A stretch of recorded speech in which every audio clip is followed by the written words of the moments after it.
अस्सलाम वालेकुम, welcome to barrister Jamna YouTube channel. इस वीडियो के अंदर हम ये जानेंगे कि सीएसएस के ऐसे जो होते हैं उनमें क्या क्या चीज़ें आप लोगों को माइंड में रखनी है ऐसे अटैम्प्ट करने से पहले। ठीक है, तो वीडियो स्टार्ट करने से पहले आपकी स्क्रीन पे मेरा इंस्टाग्राम का अकाउंट शो हो रहा है। जो भी स्टूडेंट मुझसे सीएसएस के नोट्स या जो भी सब्जेक्ट लॉ से रिलेटेड भी हों, अगर नोट्स परचेज़ करना चाहते हैं तो मेरे इंस्टाग्राम के अकाउंट से भी ले सकते हैं और मेरा एक फ़ेसबुक पेज भी है, वहाँ से भी वो ले सकते हैं। ठीक है, सीएसएस के ऊपर मैंने एक सब्जेक्ट पूरा यानी कि यूके एंड यूएसए के ऊपर एक कंप्लीट नोट्स बना चुकी हूँ और वो मेरे पास अभी अवेलेबल है। साथ में मेरे पास ऐसे राइटिंग की भी नोट्स मौजूद हैं। तो सीएसए के जो भी नोट्स मौजूद होंगे वो सारे के सारे लिस्ट बना के मैं अपने फेसबुक पेज या इंस्टाग्राम पे लगा दूँगी, तो आप अपने पसंद के नोट्स परचेज़ कर सकते हैं जो आपको अपने लिए फ़ायदा दें। ठीक है, तो यहाँ पे इस वीडियो में ये जो जितना कुछ भी मैंने लिखा है ये मैंने स्टेप बाय स्टेप गाइड लिखी है कि कैसे एक स्टूडेंट को अटेम्प्ट करते वक्त क्या क्या चीज़ें अपने माइंड में रखनी चाहिए। ठीक है, तो जब भी कोई स्टूडेंट सीएसएस का पेपर लिखेगा ना, तो सबसे पहले उसने ये करना है कि उसने अंडरस्टैंड करनी है कुछ बातें ऐसे लिखते वक्त। ठीक है, यानी कि सीएसएस में जो ऐसे लिखेगा जो भी स्टूडेंट, उनको ये बातें माइंड में रखनी है। सही है, तो सबसे पहले यहाँ पे लिखा है before you start writing a good essay you need to know some basics. What is an essay? यहाँ पे कह रहे हैं कि सीएसएस में ऐसे राइटिंग में जो सबसे बड़ी चीज़ है वो ये है कि आप ऐसे जो अटेम्प्ट कर रहे हैं या ऐसे जो आपको आया है वो ऐसे किस बारे में है, ये चीज़ आपको पता होनी चाहिए। ठीक है, नंबर 1 चीज़ ये है, तो इसको हम नोट डाउन कर लें। Number 2, why do we write essays, कि हम ऐसे क्यों लिखते हैं। यानी कि आपको कोई भी अगर ऐसे आ जाता है पेपर में और आप वो अटैम्प्ट करने लगते हैं, तो आपको सबसे पहले ये नहीं देखना कि मुझे इस ऐसे के बारे में क्या पता, वो तो ऑब्वियसली आपको पता ही होगा, लेकिन आपको ये भी सोचना चाहिए कि मैं जो ऐसे लिख रहा हूँ ये मैं क्यों लिख रहा हूँ। ठीक है, किस लिए लिख रहा हूँ। ठीक है, ये चीज़ें आपको पता होनी चाहिए। अगर आपको नहीं पता कि आप ऐसे क्यों लिख रहे हैं तो मैं आपको समझा देती हूँ कि हम ऐसे क्यों लिखते हैं। नंबर 1 चीज़ ये है कि जब भी हम ऐसे लिखते हैं तो ऐसे लिखते वक्त हम अपने थॉट्स, अपने ख्यालात उस ऐसे के थ्रू जो है एग्जामिनर तक पहुंचा रहे होते हैं। अब मिसाल के तौर पे अगर आपको ऐसे आया है राइट इलामा इकबाल्स बायोग्राफी या write a detailed history on the life of Allama Iqbal, यानी कि इलामा इकबाल की ज़िंदगी के ऊपर आपको ऐसे आया है कि इलामा इकबाल के बारे में लिखें कि वो कौन है और उन्होंने क्या क्या ज़िंदगी में अचीव किया और हम लोग उनको कैसे जानते हैं। जो कुछ भी इस तरह का ही ऐसा है जिसमें वो इलामा इकबाल से रिलेटेड आपसे पूछ रहे हैं कि इलामा इकबाल के बारे में बताएं। अब आप जैसे ये ऐसे देखेंगे आप कहेंगे मुझे तो इलामा इकबाल के बारे में बहुत कुछ पता है, उनकी लाइफ कैसे थी, उन्होंने क्या क्या स्ट्रगल किए और पाकिस्तान को आज़ाद कराने में यानी कि मुस्लिम लोगों को अलग कंट्री दिलवाने में उनका भी एक रोल अदा होता है। यानी कि जो कुछ भी आपको इलामा मोहम्मद इकबाल के बारे में पता है आप कहते हो कि मैं लिख दूँगा, लेकिन जब भी आप इलामा मोहम्मद इकबाल के बारे में लिखोगे यानी कि जो भी ऐसे अटैम्प्ट करोगे तो सबसे पहले अपने थॉट्स और अपने आइडियाज़ उस ऐसे के अंदर लिखते हो। ठीक है, यानी कि सबसे बड़ी चीज़ ये है कि वाई डू वी राइट ऐसे का मतलब ये है कि आप अपने ख्यालात उस ऐसे के ऊपर, उस पर्टिकुलर टॉपिक के ऊपर लिखते हो उस कागज़ में। ठीक है, उसके अलावा आप इस ऐसे के अंदर अगले इंसान को यानी कि जो एग्ज़ामिनर है जो आपका ऐसे रीड करेगा उसको जब आप अपनी सारी इन्फॉर्मेशन प्रोवाइड करोगे, यानी कि आपको इलामा इकबाल के बारे में जो कुछ पता है, क्या पता इलामा इकबाल के बारे में उस एग्ज़ामिनर को इतना कुछ ना पता हो जितना आपको पता है। इससे क्या फ़ायदा होता है कि आप ऐसे की मदद के थ्रू अगले इंसान तक सारी इन्फॉर्मेशन भिजवाते हो। यानी कि मिसाल के तौर पे आप कोई ख़त लिख के किसी को भेज रहे हो, आप उस ख़त पे कोई इन्फॉर्मेशन लिख के भेजते हो कि आज मैं ठीक हूँ, मेरी तबीयत थोड़ी ख़राब है, ख़त में आप लिख के भेजते हो अगले इंसान को। बिल्कुल वैसे ही जब आप एग्ज़ाम हॉल में बैठे होते हो आप कुछ भी लिखते हो, ठीक है, ऐसे के ऊपर, तो आप अपने ख्यालात, आप अपनी अच्छी इंग्लिश, इस सारा कुछ उस ऐसे के अंदर डाल के अगले इंसान तक पहुँचाते हो कि आप कितने काबिल इंसान हो, आपके दिमाग में इस ऐसे के ऊपर कितनी खूबसूरत बातें लिखी गई हैं। तो ये वजह होती है ऐसे लिखने की। उसके साथ और भी वजह ये है कि आप अगले इंसान को कन्विंस भी कराते हो अपने ऐसे से, यानी कि आप जो कुछ भी इलामा इकबाल के बारे में लिखोगे आप अगले इंसान यानी कि जो एग्ज़ामिनर है जो आपके पेपर चेक करेगा वो कन्विंस हो जाएगा कि वाकई में आपको इलामा इकबाल के बारे में बहुत कुछ पता था, तभी आपने 10 से ज़्यादा पेजेस लिखे हैं। ठीक है, और उन 10 पेजेस में या उससे ज़्यादा पेजेस में जो भी तफसील आपने लिखी है वो 100% सच्ची है और आपने बहुत बारीकी से एक एक चीज़ के ऊपर बात की है। तो ये चीज़ होती है कि जब हम ऐसे लिखते हैं, हम सिर्फ उसको बस लिख के छोड़ के नहीं आते, बल्कि हम सारी उसके अंदर इंफॉर्मेशन ऐड करते हैं उस टॉपिक के ऊपर जो हम अटैम्प्ट कर रहे होते हैं। और साथ में एक और चीज़ होती है कि जब भी आप ऐसे की मदद से अपनी इंफॉर्मेशन लिख रहे होते हो उस कागज़ में, तो आपने इंग्लिश के जो यूज़ है, जो इंग्लिश के अल्फाज हैं, वो इस तरह के लिखने होते हैं कि आपकी ग्रामर मिस्टेक भी ना हो। ठीक है, तो ये चीज़ भी माइंड में रख के आपने ऐसे को लिखना होता है।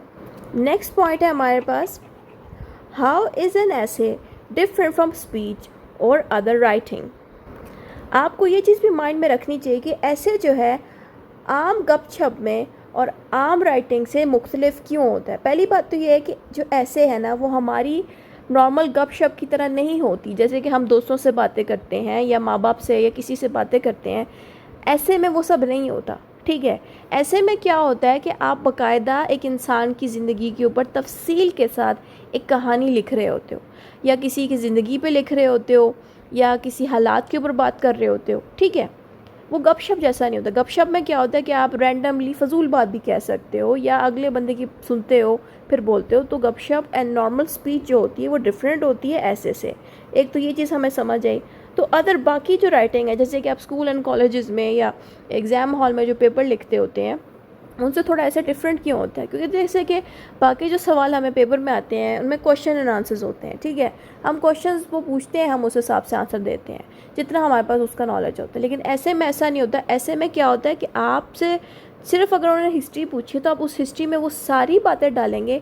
बेशक उसमें हिस्ट्री में उन्होंने पूछी नहीं है, लेकिन आप फिर भी डिटेल से हर बात बताएंगे उस टॉपिक के ऊपर। मिसाल के तौर पर इलामा इकबाल की अगर उन्होंने सिर्फ आपसे ये पूछा है कि इनकी लाइफ के स्ट्रगल्स क्या हैं, एग्जांपल दे रही हूँ कि इलामा इकबाल के लाइफ के स्ट्रगल्स अगर उन्होंने पूछ लिए हैं, तो ज़रूरी नहीं है कि आप सिर्फ इलामा इकबाल की लाइफ के स्ट्रगल्स के ऊपर ही बात करो। आप पीछे से बैकग्राउंड भी बता सकते हो कि इलामा इकबाल कहाँ से बिलोंग करते थे, इन्होंने स्ट्रगल लाइफ कहाँ से स्टार्टिंग की। बेशक उन्होंने पूछा नहीं है, लेकिन जब आप ये चीज़ें इंक्लूड करोगे ऐसे में, तो आपके मार्क्स में इंक्रीज़ आएगा। ठीक है, क्योंकि आप अपनी इन्फॉर्मेशन उसमें ऐड कर रहे हो। तो ये चीज़ है कि जो एसेस होते हैं वो नॉर्मल गपशप से और नॉर्मल एग्ज़ाम पेपर में जो लिखते हैं हम, उन सब से थोड़े डिफरेंट होते हैं। ठीक है, तो ये चीज़ें आपने माइंड में रखनी है ऐसे लिखते वक्त। दूसरी चीज़ ये है कि are all essays the same. दूसरी चीज़ आपके माइंड में होनी चाहिए कि सारे ऐसे सेम होते हैं कि नहीं। पहली बात तो ये है कि सारे ऐसे एक जैसे नहीं होते। ये चीज़ें आपके माइंड में होनी चाहिए, क्योंकि बहुत से स्टूडेंट जब CSS का एग्ज़ाम देते हैं तो वो ये सोच लेते हैं कि एसेस तो एक जैसे ही होते होंगे, क्या फ़र्क होगा। ऐसा नहीं होता, बहुत से एसेस में फ़र्क है। एक उनके सेट्स बने होते हैं। जैसे कि अगर रिलीजन के एसेस होंगे तो उनका एक पूरा सेट होगा रिलीजन के ऊपर, लाइक हजूर पाक सल्लल्लाहु अलैहि वसल्लम के ऊपर अगर एसेस आएंगे तो उनकी पूरी एक लिस्ट होगी एसेस की। और अगर पॉलिटिक्स के ऊपर एसेस आएंगे तो पॉलिटिक्स वाले अलग से होंगे और उसी हिसाब से आपको लिखने पड़ते हैं। ठीक है, तो ऐसे राइटिंग में महारत अगर आपको हासिल करनी है तो आपको सारे एसेस जितने भी नेट पे मौजूद हैं, जो भी किताबों में मौजूद हैं, उनको एक दफ़ा रीड करना चाहिए कि राइटर्स ने और जो अपना CSS कर चुके हैं लोग, उन्होंने किस तरह से CSS के एसेस लिखे हैं। उनकी जो पुरानी राइटिंग है, यानी कि उनकी जो लिखी हुई किताबें हैं CSS ऑफिसर्स की, या किसी ऐसे बंदे की जो CSS ऑफिसर खुद बन चुका है या जो टीचर हो, उनकी आप लिखी हुई किताबें देखें जिन्होंने एसेस लिखे हैं। आपको पता चल जाएगा कि कितनी तफसील से, कितनी बारीकी से उन्होंने एक एक लफ्ज़ को लिखा होता है ऐसे में। और वो जो ऐसे लिखते हैं वो पुरानी हिस्ट्री से लेके, आप देखें हिस्ट्री से स्टार्टिंग होगी, बातचीत करते करते फिर एंड तक जाएगी, बड़ी तफसील से वो एसेस लिखे जाते हैं। इसलिए जब भी आप ऐसे लिखें तो ये चीज़ माइंड में रखें कि सारे एक दूसरे से मुख्तलिफ होते हैं। तो आप जब भी ऐसे लिखें तो आपको हर टॉपिक के ऊपर डिटेल और तफसीलात मालूम हो। ठीक है, ये चीज़ भी अपने माइंड में रखनी है। दूसरी है, व्हाट इज़ द बेसिक ऐसे स्ट्रक्चर, यानी कि ऐसे का एक स्ट्रक्चर जो होता है ना, यानी कि ऐसे को स्टार्ट कैसे करना है, किस जगह से करना है, किस तरह बोलना है, किस तरह आपने लिखना है, वो चीज़ आपको माइंड में होनी चाहिए। इसको स्ट्रक्चर कहते हैं, यानी कि ऐसे को लिखने का क्या तरीका है, यानी कि ऐसे की स्टार्टिंग हमने कैसे करनी है। तो ये सारा जो है इसको स्ट्रक्चर कहते हैं। ऐसे के स्ट्रक्चर के ऊपर मैं अलग से वीडियो इंशाल्लाह बनाऊंगी, जिसमें मैं तफसील से बताऊंगी कि ऐसे को स्टार्ट कैसे करना है और दरमियान में किस तरह से आपने बातें लिखनी है और एंडिंग कैसे करनी है। तो इंशाल्लाह वो दूसरी वीडियो में कवर होगा। इस वीडियो में हम ये सिर्फ देखेंगे कि ऐसे में और क्या क्या चीज़ें शामिल हैं स्ट्रक्चर के अलावा। तो इसमें आपने मज़ीद लिखना है कि व्हाट इज़ एन ऐसे। ये तो वही बात हुई जो आपने ऊपर जो बातें यहाँ लिखी थी ना, वैसे हम अब हेडिंग वाइज आ जाएंगे कि अब हम हेडिंग वाइज जानेंगे कि इसमें क्या लिखा हुआ है। अब व्हाट इज़ एन ऐसे में क्या होता है कि जो स्टूडेंट्स हैं वो क्या सोचते हैं जब वो ऐसे के बारे में लिखते हैं। तो जो जितने भी स्टूडेंट्स हैं यानी कि जिनसे मेरी बात हुई है, जो CSS कर चुके हैं या जो CSS के एग्ज़ाम्स दे रहे हैं, उन सब ने ये बातें बोली, ठीक है। उन्होंने कहा I don't really know maybe a piece of writing, यानी कि जिन्होंने अब तक CSS के एग्ज़ाम्स नहीं दिए उन्होंने ये कहा है कि हमें नहीं पता कि ऐसे लिखने का तरीका क्या होता है। उनको यही लगता है कि ऐसे बस एक एक टॉपिक है उसके ऊपर बस उन्होंने बातचीत करनी, उनको ये भी नहीं पता कि किस तरह से ऐसे को लिखना है, उसका स्ट्रक्चर क्या होता है लिखने का, और क्या वो पूछना चाह रहा है एग्जामिनर आपसे। वो बस उस पर लिख के आ जाते हैं, उनको कुछ नहीं पता होता, तो वो इसको एक राइटिंग का पीस समझते हैं, ठीक है। उसके अलावा a longer answer to a question, expanding ideas and giving opinion. और एक और लड़की थी जिसने CSS का एग्ज़ाम पास कर लिया था, लाइक उसने ऐसे को पास कर लिया था, बट जब मैंने उससे बातचीत की तो उससे सिर्फ मुझे एक चीज़ क्लियर हुई कि उसने ये कहा कि CSS का जो ऐसे होता है ना वो एक लंबा चौड़ा आंसर होता है, यानी कि उसमें आप जब लिखते हो तो आपने बहुत तफसील के साथ उस टॉपिक को जो भी आप अटैम्प्ट करो ऐसे में उसको बहुत तफसील से आपको लिखना पड़ता है, ठीक है। यानी कि एक्सपेंड करके लिखना पड़ता है और थोड़ी बहुत अपनी खुद की बातें उसमें ऐड करनी पड़ती हैं कि आपकी क्या राय है किसी इंसान की ज़िंदगी के ऊपर। तो उसने इस तरह से भी मतलब अपने ऐसे में चीज़ें लिखी थी, तो ये एक चीज़ थी जो मैंने ऐड की। उसके अलावा a structured piece of writing with introduction, body, conclusion, presenting arguments. और एक और स्टूडेंट थी जिसने पास किया था, उससे जब मैंने पूछा CSS का तो उसने कहा था कि जो CSS के जो ऐसे है वो एक स्ट्रक्चर्ड पीस है, यानी कि जब आप ऐसे को लिखते हो उसका एक प्रॉपर स्ट्रक्चर बना होता है, यानी कि स्टार्टिंग पे उसके अंदर आपने अच्छे से इंट्रोडक्शन देना होता है उस टॉपिक का। एंड मैं आपको जब स्ट्रक्चर बताऊंगी ना इसका तफसील से तब आपको समझ भी आएगा। तो उस लड़की ने भी ऑब्वियसली स्ट्रक्चर तैयार किया हुआ था, तो उसने यही कहा कि ऐसे लिखते वक्त स्ट्रक्चर मेन चीज़ होती है इसमें, ठीक है। और उसके अंदर इंट्रोडक्शन भी देना होता है उस टॉपिक का, लाइक तफसील से बताना होता है। और जो बॉडी है यानी कि जो पूरा लाइक जो ऐसे है उसमें क्या क्या चीज़ें ऐड करनी है वो चीज़ें आपको पता होनी चाहिए। और जहाँ पे ऐसे वाइंड अप हो रही यानी कि जिस पैराग्राफ से आपने ख़त्म करना है उसको कंक्लूजन कहते हैं, तो कंक्लूजन कैसे देना चाहिए, किस तरह का देना चाहिए, वो सारा उसने बताया। और उसने ये भी कहा कि ख़ुद की भी आर्ग्यूमेंट्स यानी कि ख़ुद से भी उसने कुछ बातें ऐड अप की थी उस ऐसे में, ठीक है। तो ये सारी बातें उस लड़की ने बोली जिसका पेपर पास हुआ था ऐसे का। तो ये तो है जो पॉइंट्स मैंने पढ़े ये स्टूडेंट्स के रिव्यूज़ थे, ठीक है। नेक्स्ट पॉइंट इसमें लिखा है जो हमने बातें ऊपर पढ़ी स्टूडेंट्स की, यानी कि जो बातें मैंने लड़कियों की यहाँ पे लिखी थी जिन्होंने CSS की पेपर्स दिए हैं या जो अटैम्प्ट करने जा रही हैं, तो उनकी बातों से हमें ये देखने को मिला कि जो CSS का ऐसे है वो ऐसे एक लॉन्ग पीस ऑफ राइटिंग है, यानी कि हमें ये जानने को मिला कि CSS का जो ऐसे होता है वो एक लंबा चौड़ा आंसर होता है, ठीक है। यानी कि लंबा सा लिखा लिखाया आंसर होता है, उसको हम ऐसे कहते हैं। नंबर 1 चीज़ ये होगी, आप नोट डाउन कर लें। दूसरी चीज़, they focus on a set topic, यानी कि जो भी इंसान जो उस CSS के ऐसे को लिख रहा होता है वो उस टॉपिक से हटता नहीं है, यानी कि उस टॉपिक के ऊपर अगर वो बात कर रहा है चाहे वो 10 पेजेस के अंदर लिखे चाहे वो उससे ज़्यादा पेजेस में लिखे, लेकिन जितने भी पेजेस में वो लिख रहा है वो उस इंसान के ऊपर ही बात करता रहेगा जिसके ऊपर वो ऐसे लिख रहा है, या किसी टॉपिक पे अगर वो बात कर रहा है तो उस टॉपिक के ऊपर ही रहेगा, कहीं और बात को नहीं लेके जाएगा। ये चीज़ भी हमने जानी CSS के ऐसे में। दूसरी चीज़, they have a clear structure, introduction, body and conclusion. और जब आप CSS के ऐसे को देखोगे तो उसका एक प्रॉपर स्ट्रक्चर बना होता है, क्लियर स्ट्रक्चर।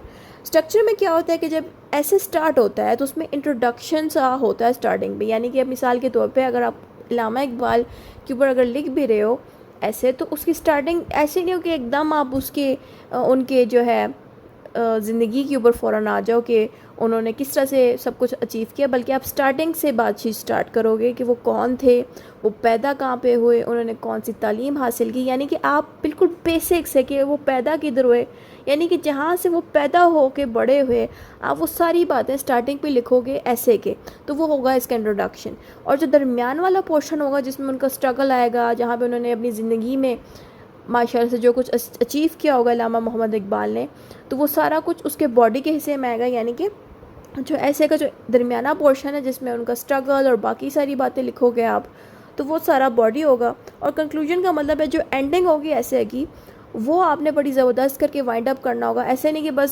बस ऐसी हवा में आउट ऑफ नोवेयर अचानक ही ऐसे ख़त्म कर दिया। ऐसे नहीं आपने ख़त्म करना, आपने बाकायदा एक कहानी की तरह उसको, उस ऐसे को ख़त्म करना है, ठीक है। यानी कि एक दफ़ा आपने एक इंसान की ज़िंदगी पे बात स्टार्ट कर दी, उसको स्ट्रगल बता दिया, एंड देन एंडिंग फिर आपने बहुत अच्छे से वाइंड अप करनी है। ऐसे नहीं कि बीच में रोक दिया।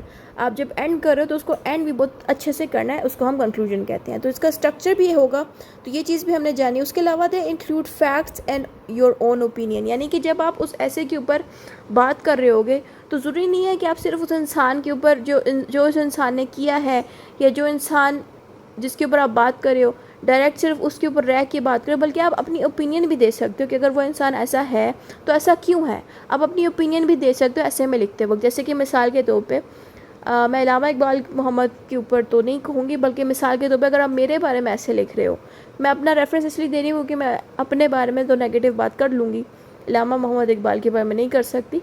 तो मिसाल के तौर पे आप लोग मेरे ऊपर अगर ऐसे लिख रहे हैं और मैंने अगर लाइफ में कुछ गलत किया है, ठीक है, तो आप वो चीज़ अगर लिखते भी हो ऐसे में, या कुछ ऐसी बातें लिखते हो कि मैंने स्ट्रगल करते वक्त क्या क्या स्टेप्स किए, और आप अपनी राय देना चाहते हो कि अगर आमना, आप मेरे बारे में अगर आप लिख रहे हो, आप कहते हो आमना अगर अपने स्ट्रगल फेज़ में वो स्टेप्स लेने की बजाय कोई और स्टेप्स लेती, क्या पता उसको ज़्यादा फ़ायदा होता।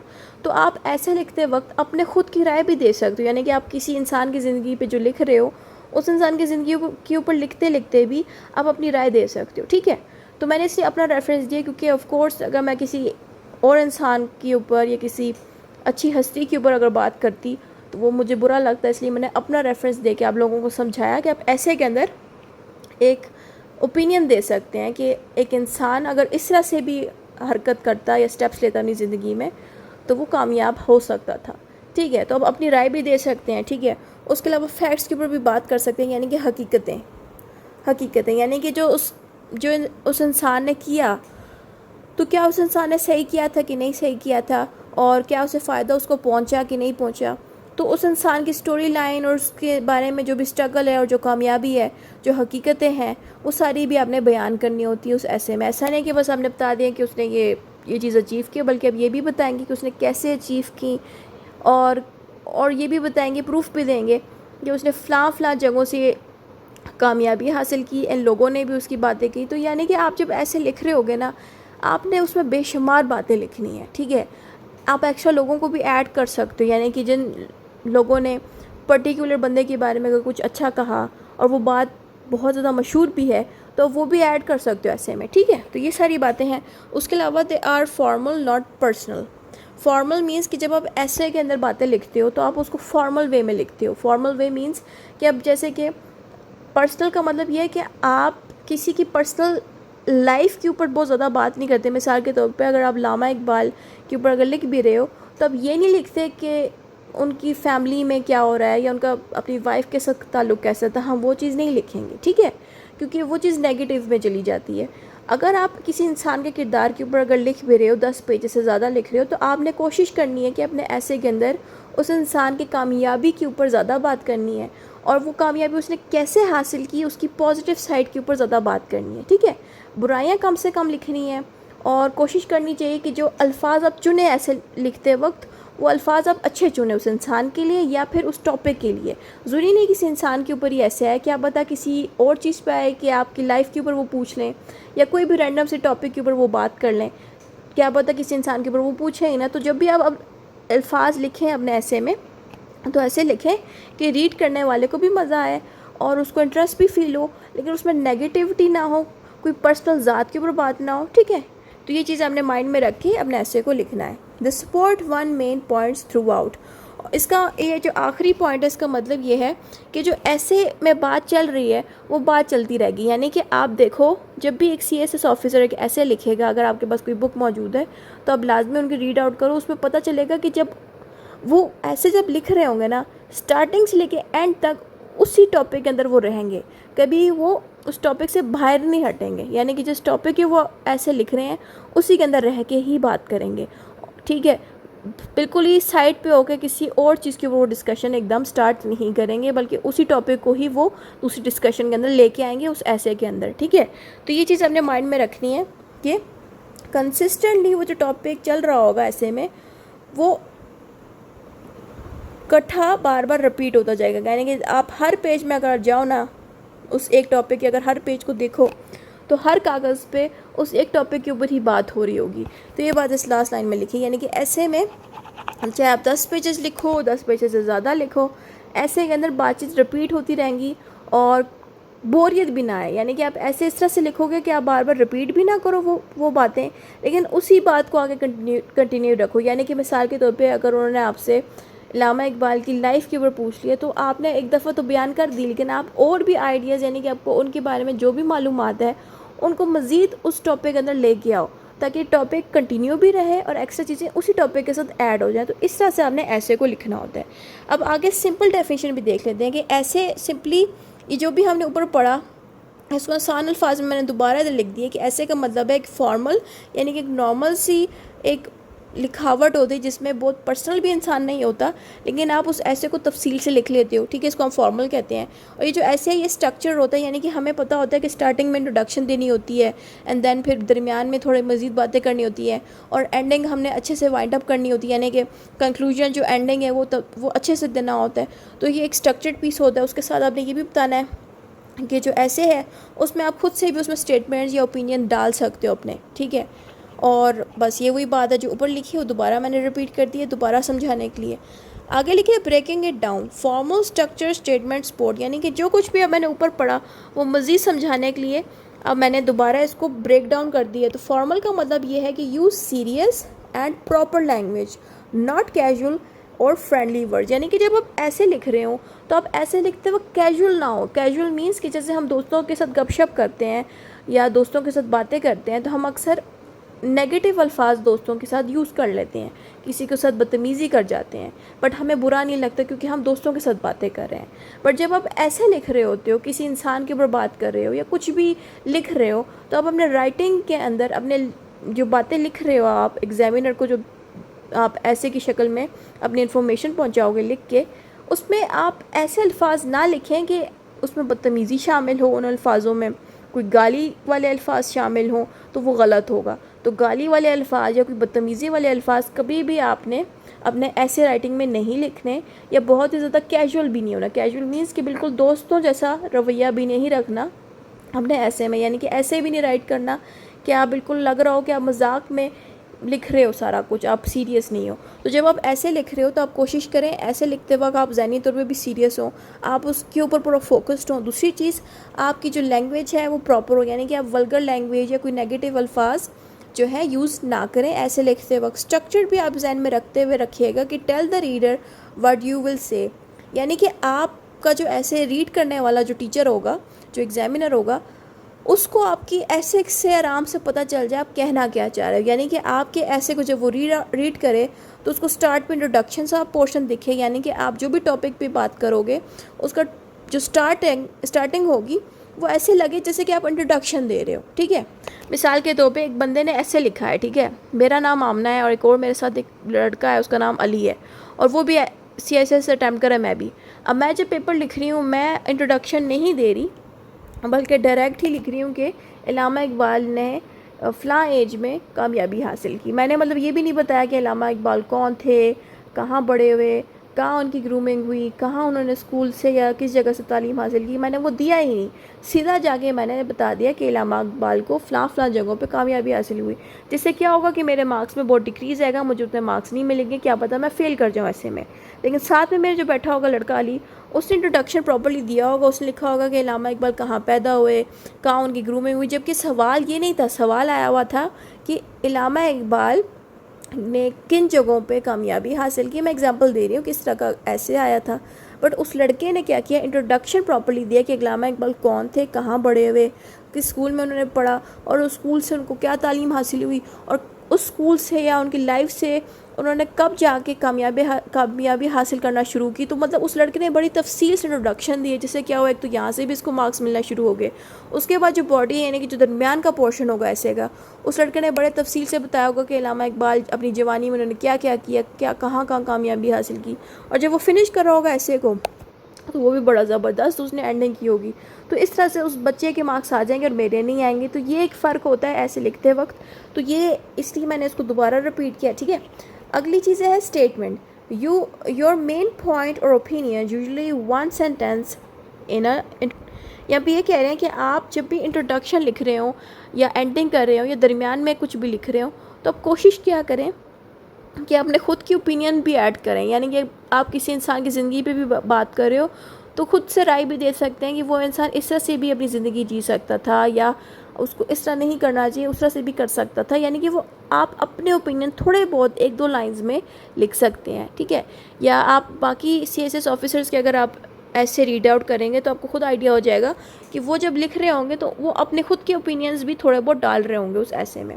स्पोर्ट इसका क्या होगा कि proof your statement with facts, example, explanation in the body. यानी कि आपने क्या करना है कि अगर आप कहते हो कि मैं अल्लामा इकबाल के बारे में जो लिख रहा हूँ और जो बातें लिख रहा हूँ जो जिसका मुझे पता है, और मैं चाहता हूँ कि एग्जामिनर मेरी इन बातों पे यकीन करे कि जो भी बातें मैंने अल्लामा इकबाल के लाइफ के ऊपर लिखी हैं वो सही लिखी हैं, तो आप क्या करोगे, आप कुछ रेफरेंसेस डालोगे। रेफरेंसेस मींस कि आप एक ऐसे लिख रहे हो, ठीक है, ऐसे आपने लिख दिए कागज़ पे और आपने ऐसे लिखते वक्त बीच में रेफरेंस डाल दी कि ये जो बात मैंने यहाँ पे लिखी है ये फ़लान जगह पे मौजूद है। उससे क्या होगा कि एग्जामिनर को एकदम होएगा कि इस बच्चे में माशाल्लाह इतना इसका दिमाग तेज़ है कि ये जो भी बातें लिख रहा है ये भी बता रहा है कि ये फ़लाँ जगहों पर भी मौजूद है, ठीक है। तो इस तरह की बातें भी आप हल्की फुल्की कर सकते हो। या आप ये भी कह सकते हो कि कोई एग्जाम्पल डाल सकते हो कि मतलब एक अल्लामा इकबाल का जो वाक़या है किसी एग्जाम्पल के साथ रिलेट करा सकते हो, यानी कि जो हाल ही में हुआ है, या कोई ऐसा एग्जाम्पल दे सकते हैं कि आप की जो बातें लिखी गई हैं वो एग्जामिनर को लगे कि ये बिल्कुल सही बात है इसने बोली है, उस हिसाब से आप एग्जाम्पल डाल सकते हैं, ठीक है। यानी कि जो फैक्ट्स हैं, जो हकीकत मौजूद है, उसको सही प्रूफ कराने के लिए आप या तो रेफरेंस दें कि ये बात जो है ये कहाँ पे मौजूद है, या फिर कोई एग्जांपल वगैरह डालें, ठीक है, ताकि आपकी जो टॉपिक है वो बहुत ज़्यादा रियल लगे। यानी कि ऐसा ना हो कि एग्जामिनर कहे कि ये बंदा जो बातें बोल रहा है वो झूठी बोल रहा है किसी के ऊपर, बल्कि आपकी बातें सच साबित हो जाएं। तो उसके लिए ये है कि आप जो राइटिंग करें, जो लिखें, उसको लिखते वक्त आप रेफरेंस भी दे सकते हैं या फिर एग्जाम्पल भी डाल सकते हैं कि ये जो है मैंने फ़लाँ जगह पर भी इसकी तफसीलात आपको मिल सकती है। इस तरह से भी आप थोड़ा बहुत लिख सकते हैं, सही है।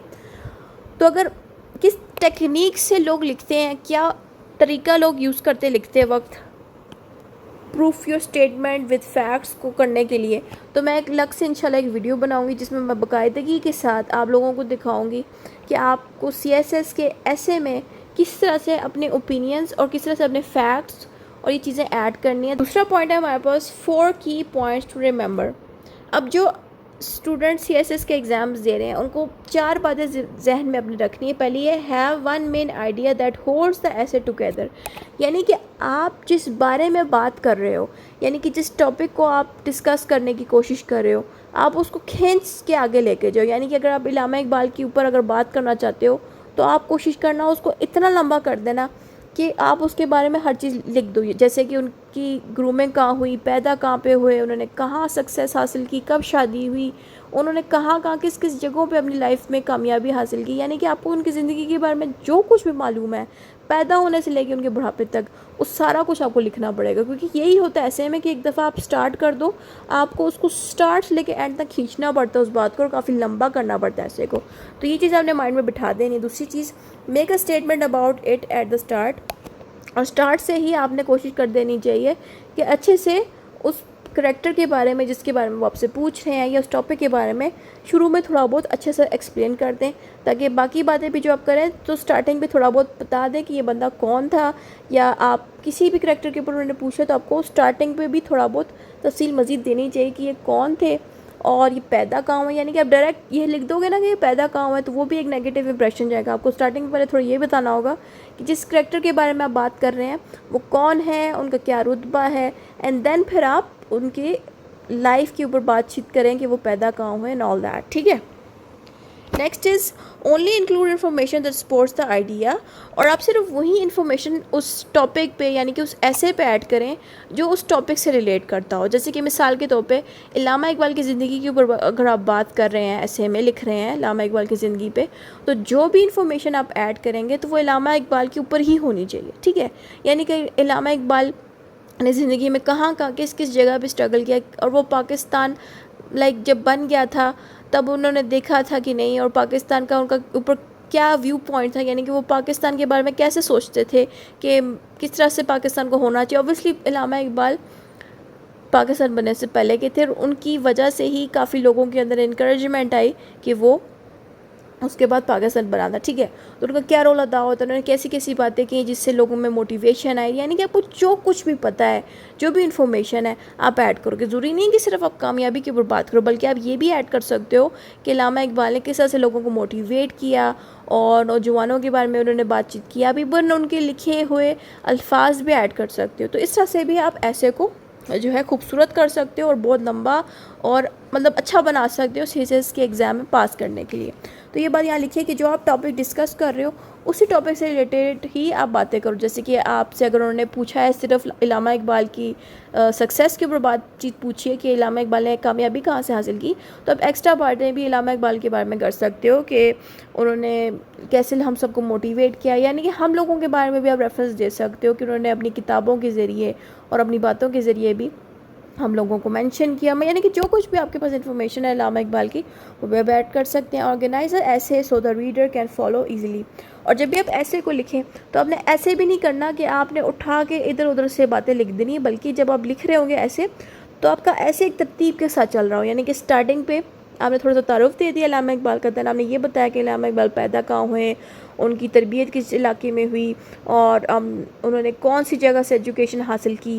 फिर उसके बाद उनकी लाइफ की स्ट्रगल पे भी आप फ़ौरन ना आएँ, आप बल्कि थोड़ा और इन्फॉर्मेशन ऐड करें, दैन फिर आप लाइफ की स्ट्रगल के ऊपर बात करें और फिर बाकी चीज़ें आहिस्ता आहिस्ता ऐड करें। यानी कि आप अचानक ही इतना कुछ एक्सप्लेन ना कर दें, बल्कि आहिस्ता आहिस्ता एक एक पेज करके आप इन्फॉर्मेशन दिया करें। तो ये बात ये था कि जो रीडर है, यानी कि जो ऐसे को आपके रीड करने वाला टीचर होगा, उसको सब कुछ तरतीब के साथ एक एक करके मिलती जाए। यानी कि आप स्टार्टिंग पे ही सारा कुछ लिख के छोटा सा ऐसे लिख देंगे जिसमें सब कुछ मिक्स कर देंगे तो उससे भी मार्क्स नहीं मिलते, ठीक है। मार्क्स लेने का यही तरीका है कि आप स्टार्टिंग को बहुत अच्छे से लिखें एंड देन फिर उस टॉपिक को कंटिन्यू रखें ताकि एग्जामिनर पे एक पॉजिटिव इंप्रेशन जाए कि माशाल्लाह इस बच्चे की इतनी अच्छी तैयारी कि इसने तो स्टार्टिंग भी अच्छे से लिखी एंड देन फिर ऐसे को इतना लंबा खींचा कि इसके पास इतना नॉलेज था तभी तो इसने इतना लंबा लिखा।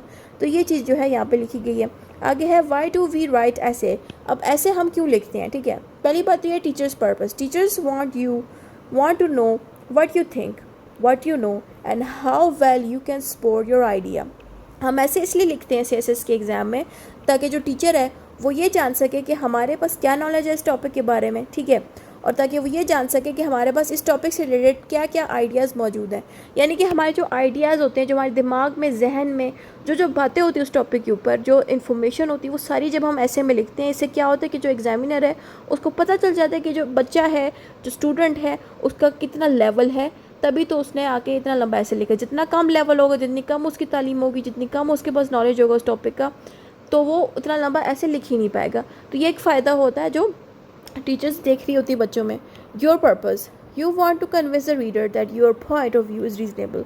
और आपको क्या फ़ायदा होता है ऐसे लिखने से कि आप रीडर को, यानी कि जो टीचर है, जो चेक कर रहा होता है, उसको कन्विंस करा देते हो कि ज़ाहिर बात जब आप इतने तफसील से इतना अच्छा ऐसे जब लिखोगे तो ज़ाहिर बात है कोई भी टीचर कन्विंस हो जाएगा, वो आपको मार्क्स भी दे देगा। तो जब आप ऐसे अच्छे से लिखते हो उससे क्या होता है कि आप अपने आइडियाज़ टीचर के सामने लेके आ रहे होते हो, आप अपनी बातें लिख रहे होते हो ऐसे के थ्रू, एक करैक्टर के ऊपर तफसील से बात कर रहे होते हो।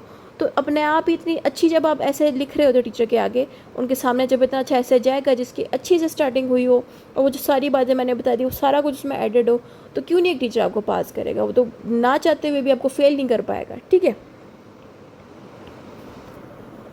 ऐसे versus speech and other writing, वही बात जो स्टार्टिंग में मैंने बताई दोबारा यहाँ लिख दी गई है कि जो ऐसे है वो फॉर्मल नहीं होता, यानी कि नो स्लैंग। स्लैंग का मतलब है गलत बातें, गलत अल्फाज। अच्छा, स्लैंग लैंग्वेज का मैं मतलब भी बता देती हूँ।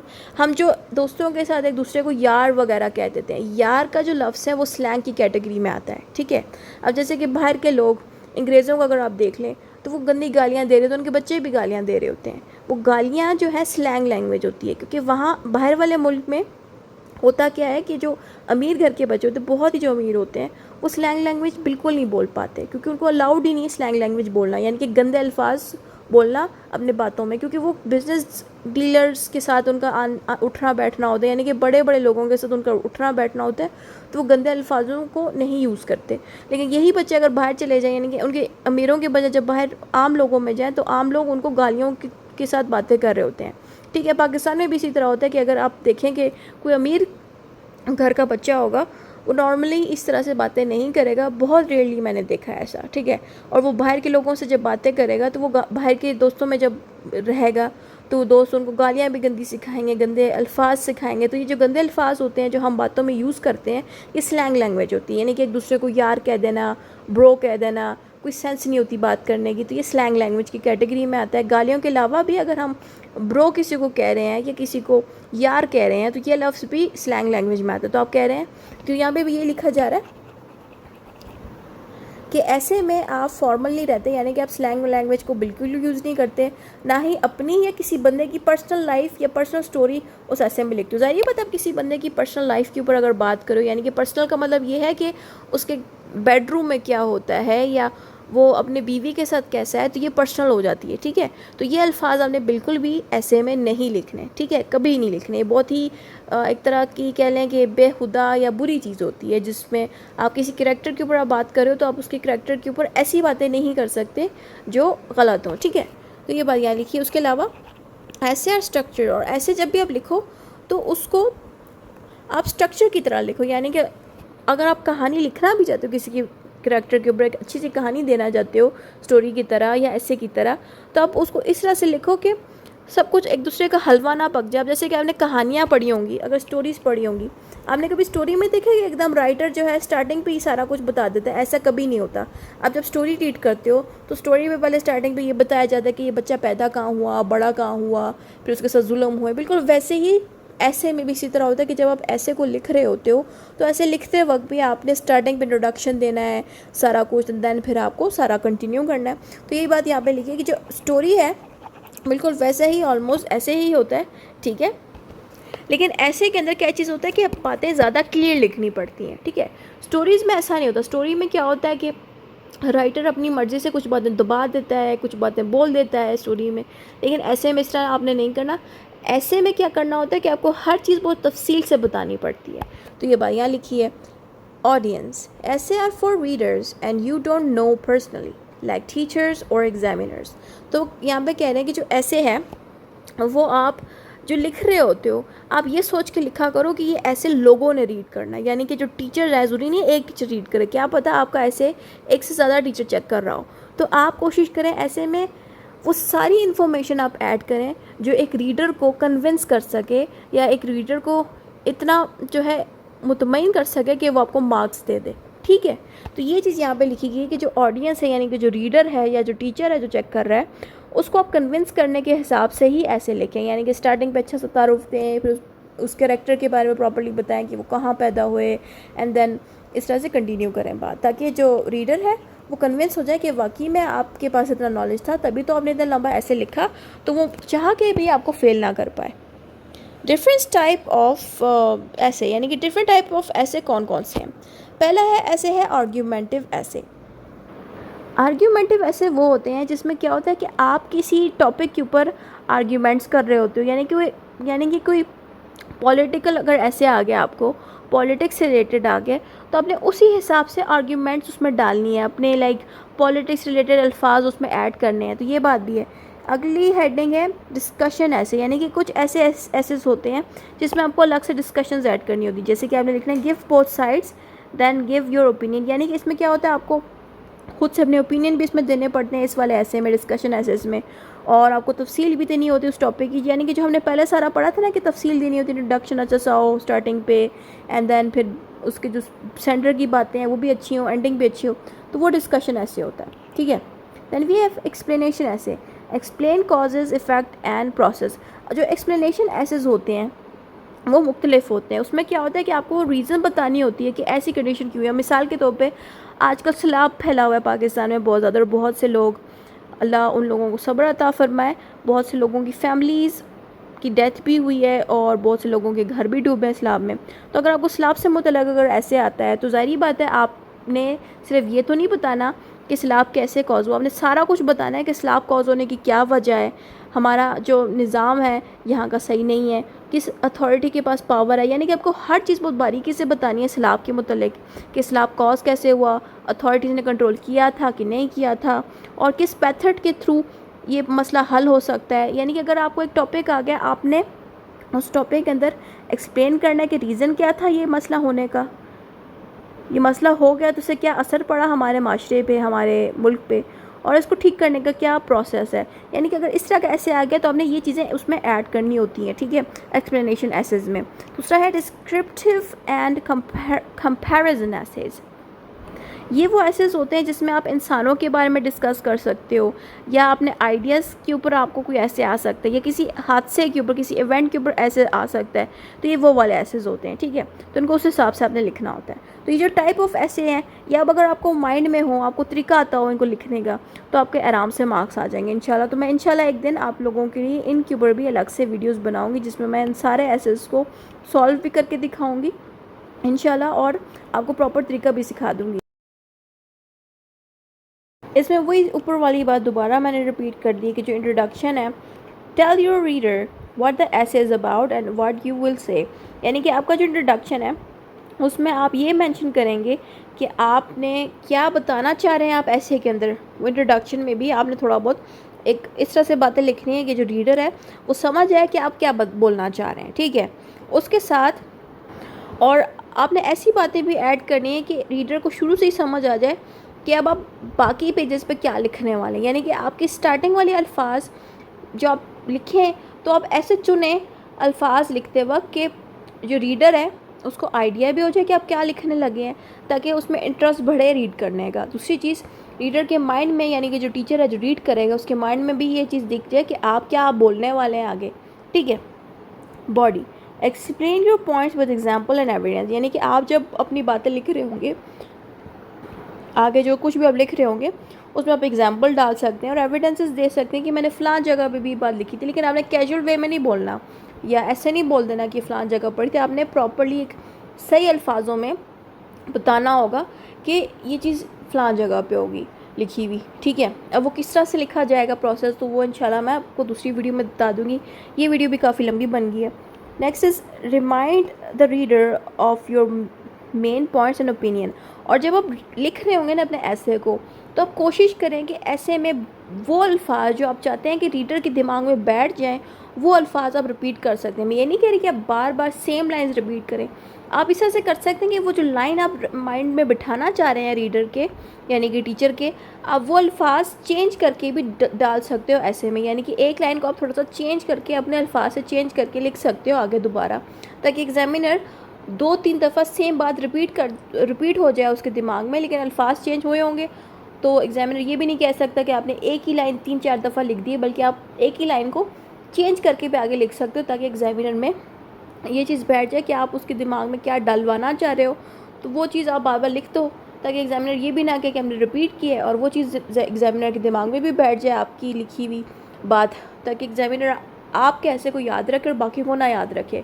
वो कहे आपने सबसे आला ऐसे लिखा है, ताकि उसको याद भी रह जाए कि आपने कैसा लिखा है। इसलिए आप एग्जामिनर के अगर दिमाग में बिठाना चाहते हो अपने ऐसे को, तो आप कुछ बातों को रिपीट कर सकते हो, लेकिन अल्फाजों को लिखते वक्त आप चेंजेस डाल देना उसमें, ठीक है। टिप्स क्या है इसकी? The introduction is like a map, the body is like the forest and the conclusion shows the main attraction. तो इसका टिप ये है कि जो इंट्रोडक्शन है वो मैप है, यानी कि नक्शा है कि ऐसा कैसे होगा आपका, ठीक है। उसके अलावा जो बॉडी है, यानी कि जो बॉडी आप बनाएंगे, यानी कि ऐसे जब कंटिन्यू हो जाएगा, जो दरमियाना पोर्शन बनता है ऐसे, उसको बॉडी कहते हैं, वो बिल्कुल जंगल जैसा होता है। जंगल मीन्स कि जो स्टार्टिंग है वो इंट्रोडक्शन है, यानी कि जो रीडर है जब वो ऐसे रीड करेगा तो उसको ऐसा लगना चाहिए कि आप उसको नक्शा बता रहे हो कि आपका ऐसे कैसा होगा। और जो दरमियान वाला पोर्शन है आपके ऐसे का, वो एक जंगल है जिसके अंदर वो घुस गया है और वो रीड करता जाएगा उस ऐसे को। और जो कंक्लूजन है वो ये दिखाएगा कि ये रास्ता कहाँ जा रहा है। यानी कि आपका जो ऐसे है वो इस तरह के कॉन्सेप्ट का बनाओ कि रीडर को मज़ा भी आए पढ़ के, और उसको समझ भी आए कि ऐसे किस डायरेक्शन में जा रहा है और उसका कंक्लूजन कैसे होगा, ठीक है। Organise your paragraphs clearly with one main idea per page. और आप इस ऐसे भी कर सकते हैं कि आप हर पेज के ऊपर जो है डिफरेंट आइडियाज़ डाल दें। यानी कि आप एक पेज पे अगर एक बात बोल रहे हैं तो कोशिश करें दूसरे पेज तक वो बात चेंज हो जाए। ऐसा ना हो कि आप एक ही बात 10 पेजेस पे करें, बल्कि आप हर पेज के हिसाब से अपने आइडियाज़ को चेंज भी कर सकते हैं। ऑर्गेनाइज करें ये चीज़, ठीक है। ये बात यहाँ पे लिखी है। Prepare to write. और दूसरी चीज़ ये है कि जब भी आप लिखने लगें तो एकदम ना लिखा करें ऐसे को। ऐसे लिखने से पहले आप कोशिश करें थोड़ी देर कामली बैठ के, काम डाउन होके माइंड में सोचें कि मैं अब स्टार्टिंग जो करूँगा उसमें क्या क्या चीज़ें मैंने ऐड करनी है, ठीक है। तो ऐड करने से पहले आपने क्या करना है कि अंडरस्टैंड दी एसेस क्वेश्चन, यानी कि आपसे क्वेश्चन जो पूछा जा रहा है वो किस बारे में पूछा जा रहा है, तो आपने सबसे पहले तो ये अंडरस्टैंड करना है। जब आपको ये चीज़ समझ आ गई कि हाँ मुझे अब समझ आ गया इन्होंने कौन सा क्वेश्चन पूछा है, तो लिखने से पहले भी आपने दोबारा से उस टॉपिक पे गौर करना है जिसका वो आपसे पूछ रहे हैं। टॉपिक पे गौर करने के बाद आपने फोकस करना है कि आपने लिखना कि अब क्या है उसके बारे में आपने फोकस करना है। उसके अलावा आपने अपने आप को इंस्ट्रक्ट करना है कि मैं अब अल्फाज कौन से लिखने वाला हूँ, यानी कि आप कैजुअली तो नहीं लिख सकते ना कि यार ये हुआ था तो मैं यहाँ गया था, इस तरह के अल्फाज तो नहीं लिख सकते। आपने लिखने वाले अंदाज को, लिखने वाले वर्ड्स को भी माइंड में लेके आना है। तो ये चीज़ जो है आपके अंदर होनी चाहिए स्टार्टिंग पे। उसके अलावा वार्म अप योर ब्रेन, यानी कि आप अपने दिमाग को वार्म अप करें, यानी कि एक्सरसाइज में ले आएँ। जैसे आप ऐसे लिखने लगे, अपने दिमाग आपका सोया ना हो, ठीक है, क्योंकि ज़ाहिर बात जब दिमाग चल रहा होगा तभी आप अल्फाज सही चुन सकते होंगे। ब्रेनस्टॉर्म करें, माइंड मैपिंग करें, या ask WH questions. WH questions का मतलब ये है कि जब आप ऐसे लिखें तो ऐसे लिखने से पहले आप खुद से पूछें कि मैं जो ऐसे लिख रहा हूँ या लिख रही हूँ ये मैं क्यों लिख रही हूँ, इसको मैं किस तरह से स्टार्ट करूँगी, किस जगह से स्टार्ट करूँगी, लिखते वक्त क्या मैं लिखूँगी, स्टार्टिंग पे कौन से अल्फाज यूज़ करूँगी, अगर मैं किसी करैक्टर के ऊपर लिख रही हूँ तो मैंने करैक्टर के बारे में बोलना क्या है। तो ये होता है WH क्वेश्चंस, कि आप खुद से WH क्वेश्चंस करें और अपने माइंड में मैप बनाएं कि मैं जब स्टार्टिंग करूँगी तो मैंने कितने पेजेस के बाद जो है मज़ीद बातें ऐड करनी है और कितने पेजेस के बाद मैंने इस टॉपिक को वाइंड अप करना है। आप अपने माइंड में वो मैप बनाएं, ठीक है। यानी कि अगर आपने पहले से प्रैक्टिस की होगी ऐसे की, तो आप एग्ज़ाम हॉल में भी खुद को प्रिपेयर कर सकती हैं इस तरह से। उसके अलावा ब्रेनस्टॉर्मिंग करें खुद की। ब्रेनस्टॉर्मिंग का मतलब ये है कि जल्दी जल्दी टॉपिक्स आपके जो दिमाग में आ जाते हैं उसको ब्रेनस्टॉर्मिंग कहते हैं। यानी कि जब आप बैठे होंगे एग्ज़ाम हॉल में तो फटाफट उस वक्त अपनी ब्रेनस्टॉर्मिंग करें, यानी कि इस टॉपिक में क्या क्या बातें मुझे लिखनी है, कौन कौन सी चीज़ें ऐड अप करनी है, वो चीज़ें आपके दिमाग में आ जाएंगी, उसको ब्रेनस्टॉर्मिंग कहते हैं, ठीक है। और फिर आप माइंड में मैप बनाएं कि मैंने स्टार्टिंग कैसे लिखनी है, क्या क्या चीज़ें ऐड करनी है, क्या क्या करना है। और फिर खुद से क्वेश्चंस करें कि मैं स्टार्टिंग पे क्या लिखूँगी और किस तरह से उसको लिखूँगी और कौन सी बातें ऐड अप करूँगी। तो वो ये सारी चीज़ें जो हैं आपने करनी होगी, ठीक है। Then we have do research, find facts and ideas from books, websites and newspapers, check reliability. यानी कि जब भी आप किसी टॉपिक के बारे में तैयारी कर रहे हो घर में, तो कोशिश क्या करें आप उस टॉपिक की हकीकत जानें, यानी कि उस टॉपिक की जो रियलिटी है कि मैं फ़लाँ जगह से अगर टॉपिक पूछ लिया गया है, मैं अगर इसमें लिखूँगा कुछ तो मैंने क्या लिखना है इसमें, तो उसके बारे में आप सर्च करें। सर्च करने के बाद फैक्ट्स फाइंड करें, यानी कि हकीकत फाइंड करें कि ये टॉपिक जो मैं लिख रहा हूँ इसके बारे में फ़लाँ जगह पर अगर बात बोली गई है, ऐसे लिखा गया, क्या वो ऐसे सच्चा है कि झूठा।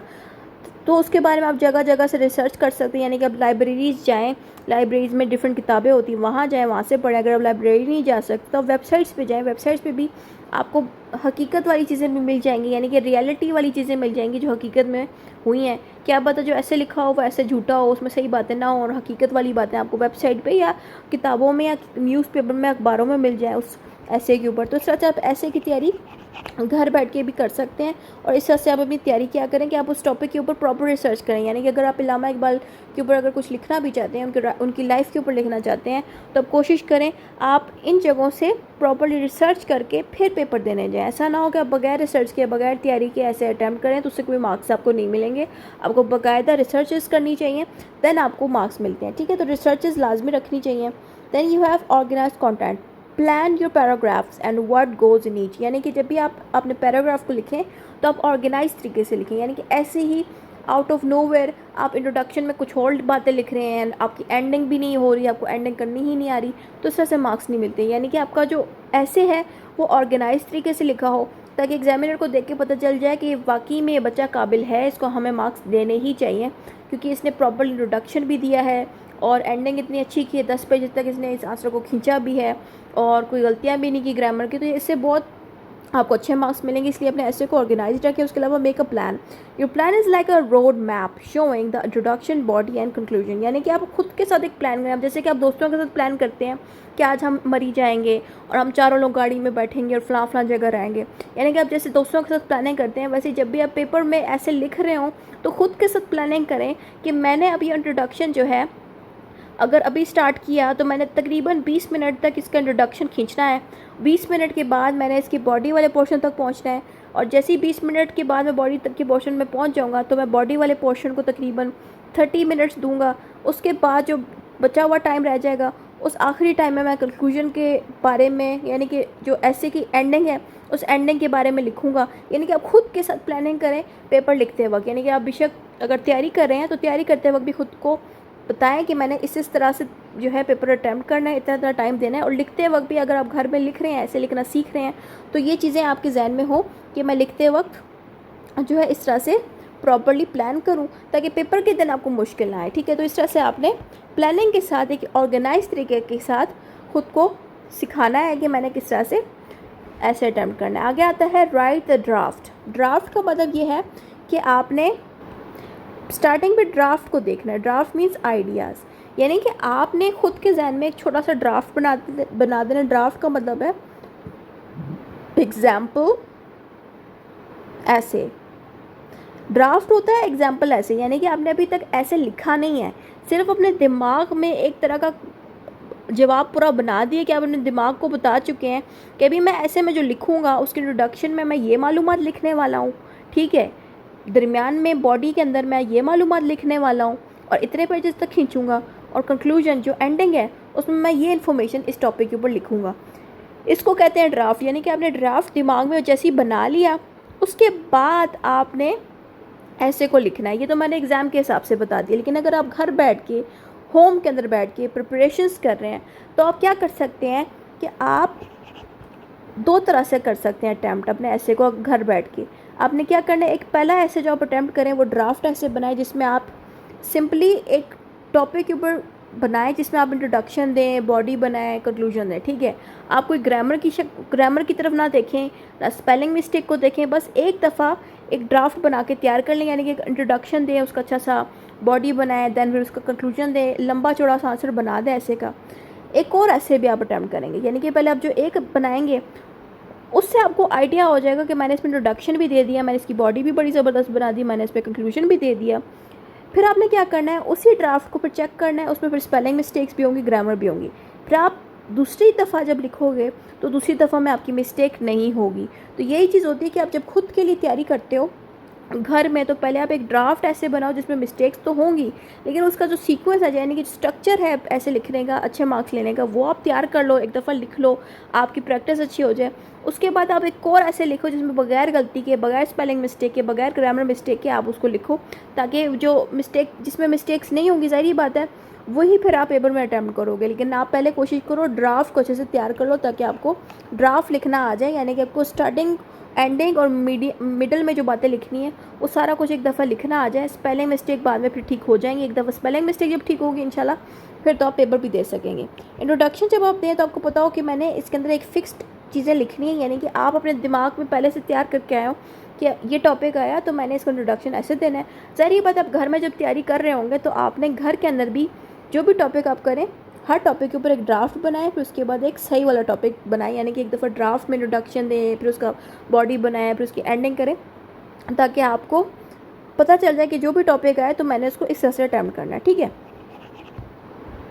फिर आपने बताना है कि इस पैराग्राफ के अंदर, यानी कि इस ऐसे के अंदर मैंने क्या थीसिस लिखनी है, क्या बातें लिखनी है और क्या मैंने अपने पॉइंट्स इसमें लिखने हैं। तो यानी कि आपको ये पता हो कि मैंने इस ऐसे में क्या क्या बातें लिखनी है, तो ये चीज़ भी आपके माइंड में हो। बॉडी पैराग्राफ, 1 मेन आइडिया पर पैराग्राफ विद सपोर्टिंग डिटेल्स, यानी कि आप हर पैराग्राफ, यानी कि हर पेज पे जो भी बातें लिखोगे उस टॉपिक के ऊपर, वो बातें मुख्तलिफ हो, यानी कि एक पेज पर अगर आपने कोई तफसील में ऐड की है लामा इकबाल के अंदर, लामा इकबाल के बारे में, वही बातें दूसरे पेज पे ना हो बल्कि चेंज हो, और बेहतर बात हो, दूसरे पेज पे अगर इलामा इकबाल के बारे में कुछ आप बता रहे हैं तो वो पिछली दो बातों से डिफरेंट हो और यूनिक हो, ठीक है, और सच्ची हो। और ये इससे क्या फ़ायदा होता है कि आपको मार्क्स अच्छे मिल जाते हैं, यानी कि जब आप हर पेज पे, हर पैराग्राफ पे थोड़ा चेंजेस लेके आते हो और मुख्तलिफ आइडियाज़ एक्सप्लेन करते हो उसी टॉपिक के ऊपर, मुख्तलिफ बातें लिखते हो उसी टॉपिक के ऊपर, तो आपको अच्छे मार्क्स मिल जाते हैं। ये भी एक फ़ायदा होता है। उसके अलावा conclusion, summarise main points, restate your opinion and finish clearly, यानी कि जब आप एंडिंग कर रहे हो तो आप एंडिंग करते वक्त भी सारा को जो पीछे बोला है वो दोबारा आप लिख सकते हो एंडिंग पे, लेकिन जब लिखो भी तो उसको थोड़ा अच्छे तरीके से लिखो, यानी कि ऐसा ना हो कि सारा कुछ as it is same wordings में लिखो, बल्कि जब आप एंडिंग कर रहे हो तो अल्फाजों को चेंज करके आप दोबारा से वही बातें लिख सकते हो एंडिंग करते वक्त, और ख़ुद का ओपिनियन भी दे सकते हो एंडिंग करते वक्त कि आपकी क्या सजेशन है या आपका क्या व्यू पॉइंट है, वो एंडिंग में लिख सकते हो। और फिनिश जब आप करें तो बहुत अच्छे तरीके से फिनिश करें, ऐसा ना हो कि बस ऐसे ही टोटल का फिनिश कर दिया, तो बल्कि आपको बाकायदा अच्छे अल्फाजों को यूज़ करके एंडिंग करनी होती है कंक्लूजन में। इंक्लूडिंग अदर पीपल्स आइडियाज़, यानी कि आप ये कर सकते हैं कि जब आप ऐसे लिख रहे हो, ऐसे लिखते वक्त आप उसमें क्यूटेशंस ऐड कर सकते हैं, ठीक है, उसी पैराग्राफ्स के अंदर। यानी कि आप ऐसे लिखते वक्त क्यूटेशंस ऐड कर सकते हैं कि फ़लाँ बंदे ने जो है ऐसी बात बोली थी, उस बंदे का नाम और उसने क्या बोला था वो ऐड करना, इसको क्यूटेशन कहते हैं। यानी कि आप क्यूटेशन भी ऐड कर सकते हो। उसके अलावा ऑलवेज़ रेफरेंस योर सोर्स, और जिस इंसान से आपने, यानी कि जिस इंसान की आपने कोई बात बोली है उस इंसान का नाम ऐड करना ऐसे में, इसको रेफरेंस करना कहते हैं, ठीक है। तो आप उस बंदे का नाम भी डाल सकते हैं, या अगर आपने कोई सेक्शन डालना है किसी टॉपिक के ऊपर तो आप सेक्शन का रेफरेंस भी दे सकते हैं उस ऐसे में। यानी कि सेक्शन जो होते हैं ना, जैसे कि मैं लॉयर हूँ, हम लॉज के सेक्शंस पढ़ते रहते हैं, तो हम लोग ऐसे का रेफरेंस, सॉरी, हम अपने लॉज में सेक्शंस वगैरह डाल दें कि फ़लाँ सेक्शन में इस लॉ के बारे में ये बोला गया था, बिल्कुल वैसे ही आप ऐसे के अंदर सेक्शन या कोई ऐसी डिटेल भी दे सकते हो, ठीक है, रेफरेंस देने के लिए कि फ़लाँ जगह पे ये बात मौजूद थी, ठीक है। Use a mix of quotes and paraphrasing for clarities, और आप ऐसे के अंदर as usual quotes, different quotes add कर सकते हो, यानी कि जो कोट्स वगैरह होते हैं आपको स्क्रीन पे दिख रहे होंगे मुख्तलिफ, ये आप ऐड कर सकते हो अपने ऐसे में। इससे क्या फ़ायदा होता है, आपको मार्क्स अच्छे मिलते हैं, और एग्जामिनर जब देखता है कि आपने कोट्स यानी कि डिफरेंट रेफरेंसेस भी डाले हुए लोगों के अपने ऐसे को और मजबूत करने के लिए, तो उससे भी मार्क्स आपको अच्छे मिलेंगे, ठीक है। नेक्स्ट इज़ मेक योर ऐसे cohesive, use linking words, however, therefore, on the other hand, यानी कि आप इस तरह के अल्फाजों को भी यूज़ कर सकते हैं, ठीक है, अपने ऐसे को लिखते वक्त।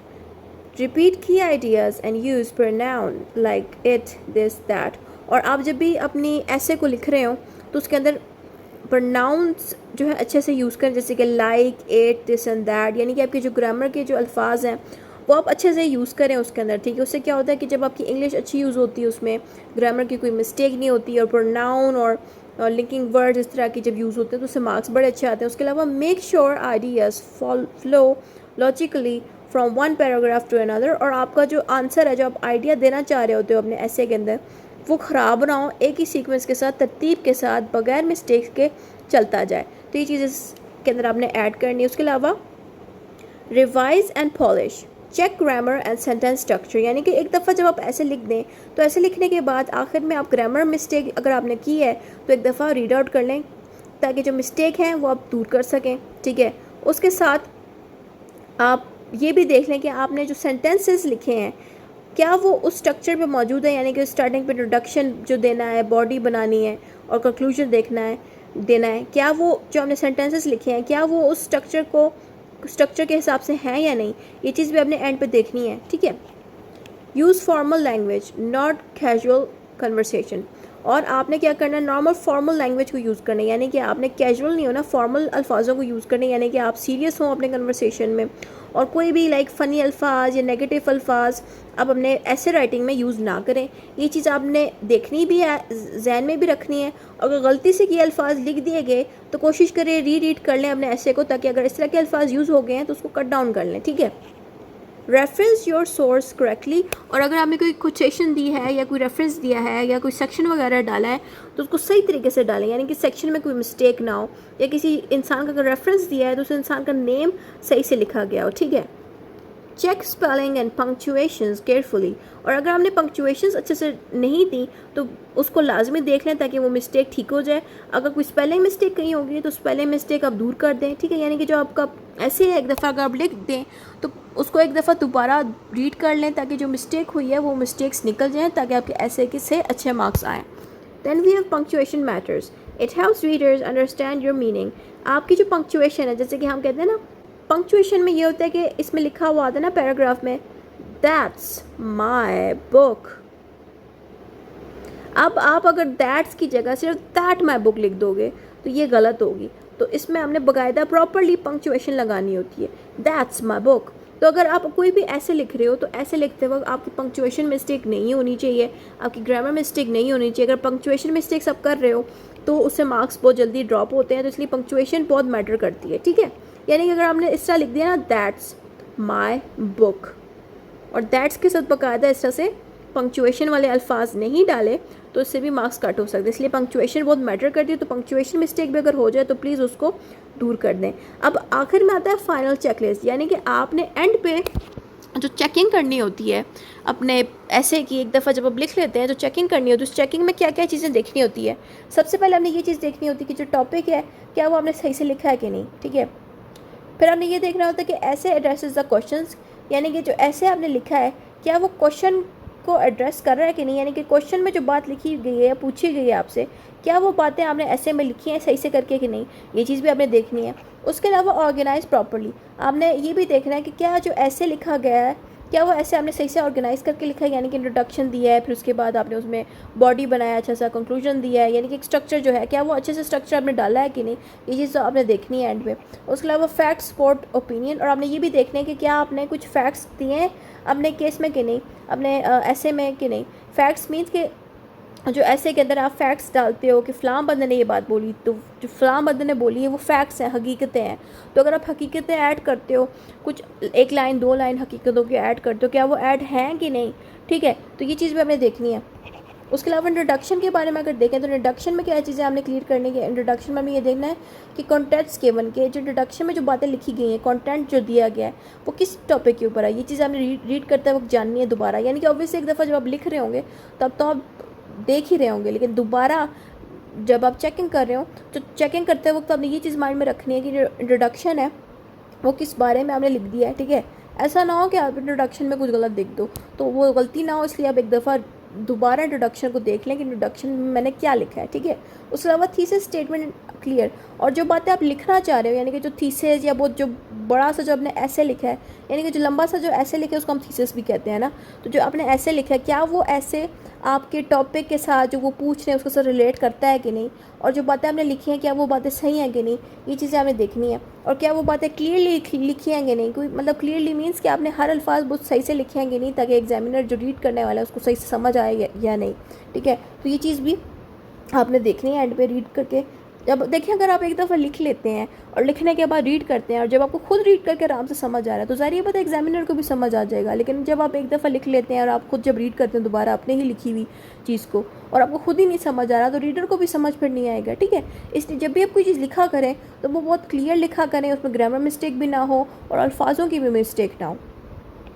ऐसे मैप गिवन, और ऐसे का एक प्रॉपर मैप बनाओ, जैसे कि इंट्रोडक्शन के साथ वो स्टार्ट हो, फिर उसके बाद एक बॉडी बनी हो, फिर वो बॉडी करते करते कंक्लूजन पे आगे ख़त्म हो, इसको मैप कहते हैं। तो मैप उसका क्या सही है कि नहीं, ठीक है। उसके अलावा बॉडी पैराग्राफ अब देखते हैं।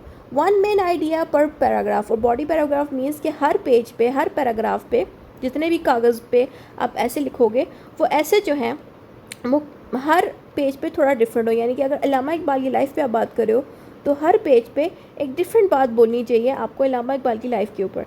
इसका मतलब ये है कि जो भी आप आगे बातें लिखोगे वो थोड़ी डिफरेंट हो, ताकि आपका ऐसे और अच्छा लगे, ठीक है। टॉपिक सेंटेंस क्लियर, और जो भी बातें आप लिखो, सेंटेंसेस लिखो, वो सेंटेंसेस क्लियर होने चाहिए। यानी कि जो भी आप टॉपिक अटैम्प्ट कर रहे हो, उसके बारे में लिख रहे हो, तो वो बातें आप अच्छे से लिखो ताकि रीड करने वाले को भी आराम से समझ आ जाए। आइडियाज़ डेवलप्ड प्रॉपर्ली, और जो भी आपने आइडियाज़, यानी कि हर पेज पे जो भी आप अल्फाज लिख रहे हो वो आइडियाज़ डाल रहे हो, खुद के भी अगर आइडियाज़ डाल रहे हो कि फ़लाँ चीज़ इस तरह से होनी चाहिए, खुद से भी अगर आइडियाज़ डाल रहे हो तो वो आइडियाज़ आप क्लियरली लिखो। या अगर आप राइटर या किसी बंदे के बारे में बात कर रहे हो, जैसे कि अल्लामा इकबाल के बारे में बात कर रहे हो, तो आपने अगर एक पेज पे बात बोली तो वो बात सही से आप करें, यानी कि कोई बात आप कट ना करें, आधे ना बोलें, बल्कि पूरी बात बोलें, ताकि एक पूरे पैराग्राफ पे एक पूरी बात मुकम्मल हो और दूसरे पैराग्राफ पे वो पूरी बात मुकम्मल होती है। ये बात यहाँ लिखी गई है, ठीक है। अब कंक्लूजन में क्या लिखना है, कंक्लूजन में लिखा है मेन पॉइंट समराइज, और जितनी भी बातें हैं जो ज़रूरी हैं वो हमने कंक्लूजन में दोबारा लिखनी होती है। यानी कि जो आप चाहते हैं कि एग्जामिनर रीड करे कंक्लूजन में, वो आप इस कंक्लूजन में लिख सकते हैं। यानी कि मिसाल के तौर पे 10 पेजेस का आपने ऐसे लिखा है, ठीक है। 10 पेजेस में ऑब्वियसली इतनी चीज़ें आपने लिखी होंगी एक ऐसे के ऊपर। अब उन 10 पेजेस में क्या होगा कि आप चाहते हो कि मैं एक जो पहला पेज है उसमें से ये लाइन बड़ी ज़बरदस्त है, जो दूसरा पेज है उसमें फ़लाँ लाइन बड़ी ज़बरदस्त मैंने लिखी है, और इस तरह करते करते आप फिर कहते हो कि कंक्लूजन आ गया, एंडिंग आ गया। एंडिंग में आप क्या करोगे, जो लाइन्स पिछले पेजेस में लिखी हैं उनमें से जो सबसे ज़रूरी लाइन्स हैं वो आप दोबारा कंक्लूजन में डाल दोगे, ताकि जो आपका एंड हो रहा हो ना जहाँ पे ये ऐसे, उस एंडिंग पे भी वो बातें जब दोबारा लिखोगे जिस पे आपको लगता है कि इससे मुझे मार्क्स अच्छे मिलेंगे इन बातों को ऐड करने से, वो आप लाजमी कंक्लूजन में लिखा करो। तो ये बातें यहाँ पे लिखेंगे, जो मेन पॉइंट्स हैं वो आप समराइज़ करके यानी कि छोटा सा करके कंक्लूजन में ऐड कर सकते हैं। उसके अलावा ओपिनियन स्टेटेड, और जब आप एंडिंग कर रहे हो तो आप खुद का भी ओपिनियन उस एंडिंग पे दे सकते हैं, यानी कि खुद की राय दे सकते हैं। नो न्यू पॉइंट्स, और जब आप कंक्लूजन लिख रहे हो तो उसमें अचानक से नया पॉइंट ऐड नहीं कर सकते, क्योंकि ऑब्वियसली नया पॉइंट अगर ऐड करना है तो वो आपको बीच में ही करना चाहिए था, ताकि उसके ऊपर आप प्रॉपर डिस्कशन कर सकें। कंक्लूजन में नहीं करना चाहिए। कंक्लूजन में कोशिश करनी चाहिए जो चीज़ आप पहले लिख चुके हैं उन्हीं को दोबारा इसमें लिख दें और अपनी ओपिनियन दें। तो ये होता है कंक्लूजन में। फिर आता है लैंग्वेज, यानी कि आप जब लैंग्वेज मीन्स कि किस तरह से आपने अपने पैराग्राफ, अपना ऐसे को लिखना है कि आपने क्या करना है कि आपने उसमें लिंकिंग वर्ड्स यूज़ करने हैं, यानी कि जोड़ने वाले अल्फाजों को यूज़ करें, जैसे कि देयरफॉर, फॉर, फर्दर मोर, इस तरह के अल्फाजों को यूज़ करके आप अपने सेंटेंसेस को लंबा कर सकते हैं, बढ़ा सकते हैं। फॉर्मल टोन, और आपने अपने ऐसे के अंदर सीरियस रहना है, ठीक है। कोई भी कैजुअल अल्फाज जैसे कि यार, तू, मैं, इस तरह के अल्फाज यूज़ नहीं करने, ताकि इंसान वल्गर और बुरा ना लगे ऐसे लिखते वक्त, ठीक है। Correct sentence, spelling and punctuation, और जब भी आप ऐसे को लिख रहे हो तो उसके अंदर अल्फाज में कोई मिस्टेक ना हो, करेक्ट अल्फाज हो, करेक्ट सेंटेंसेस हो, स्पेलिंग मिस्टेक ना हो और पंक्चुएशन बिल्कुल ठीक हो। रेफरेंसेस, और आपने अगर कोई रेफरेंसेस देने यानी कि कोई कोटेशन देनी है या किसी राइटर के बारे में बताना है कि फ़लाँ राइटर ने ऐसे कहा था, या किसी फ़लाँ बंदे का नाम आपने देना है, तो आपने ये चीज़ भी देखनी है कि जिस बंदे का मैंने नाम दिया क्या मैंने उस बंदे का नाम सही से दिया है कि नहीं, ठीक है। ये चीज़ें होंगी, ठीक है। बस इतना ही था इस वीडियो में, and thank you so much for watching. And इंशाल्लाह नेक्स्ट वीडियो में हम बाकायदगी के साथ मैं आपको एसेज लिख के भी दिखाऊंगी और मेथड भी आपके साथ शेयर करूंगी हर ऐसे के ऊपर। Thank you for watching and don't forget to subscribe.